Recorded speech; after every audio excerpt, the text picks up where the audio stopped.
हाय सांग मैंने आपण मानक मोर आउ गोटे ब्लॉग को स्वागत।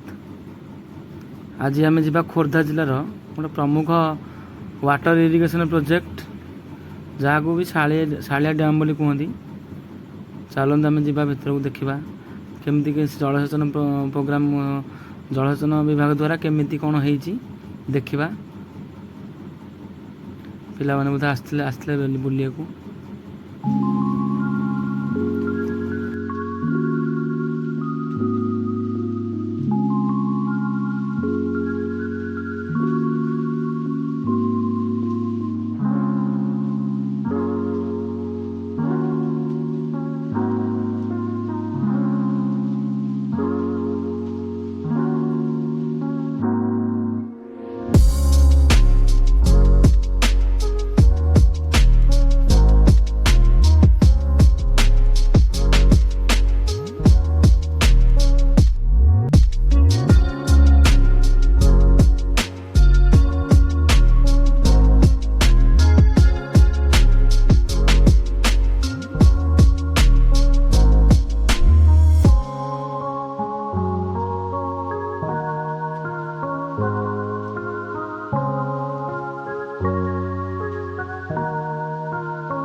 किसी पर्वतमाला आम ये खोर्धा जिला थी सालिया नदी उत्पत्ति।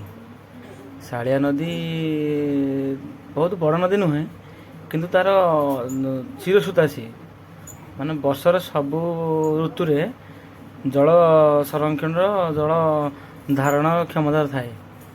से सालिया नदीर अववाहिका सालिया उत्पत्ति ये सालिया डैम उत्पत्ति।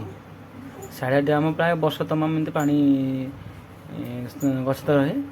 बर्तमान सुधा भी आम जो देखा पाइलु आमर ये जो पानी इरिगेशन वाटर इरिगेशन जो गेट लगी गेट्र 180 मीटर जल धारण क्षमता बर्तमान अच्छी। आउ से दीटा मेनली दीटा केनाल जाइए। गोटे जाइए गंजाम जिला सुमंडल अंचल को जहाँकि सेपटे शस्य श्यामल परिपूर्ण करए सेपट अंचल को। आउ गोटे है आ गोटे आमर ये खोर्धा जिला बाणपुर आ बालुगाँ अंचल को जाइए जहाँकि से गोटे जाइए धारा आमर जो नाभाल सेंटर अच्छी बालुगाँ से गोटे धारा जाइए से चिर सदा जलर मेनली सत गोटे आमर ये सालिया डैम।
ଆପଣ ଟିକେ ଆସିବାକୁ ହେଲେ ନିକଟସ୍ଥ रेलवे स्टेशन ला बालुगा बालुगार आप ट्रेन ओह्लेबे बाय बस कि बाय ऑटो रे आप बाणापुर आसबे बाणापुर दे ये आसीपर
जदि सांग मैंने भिडियोटी आपको भल लगे ताले चैनल को सब्सक्राइब वीडियो को लाइक शेयर कमेंट्स निश्चित करिए।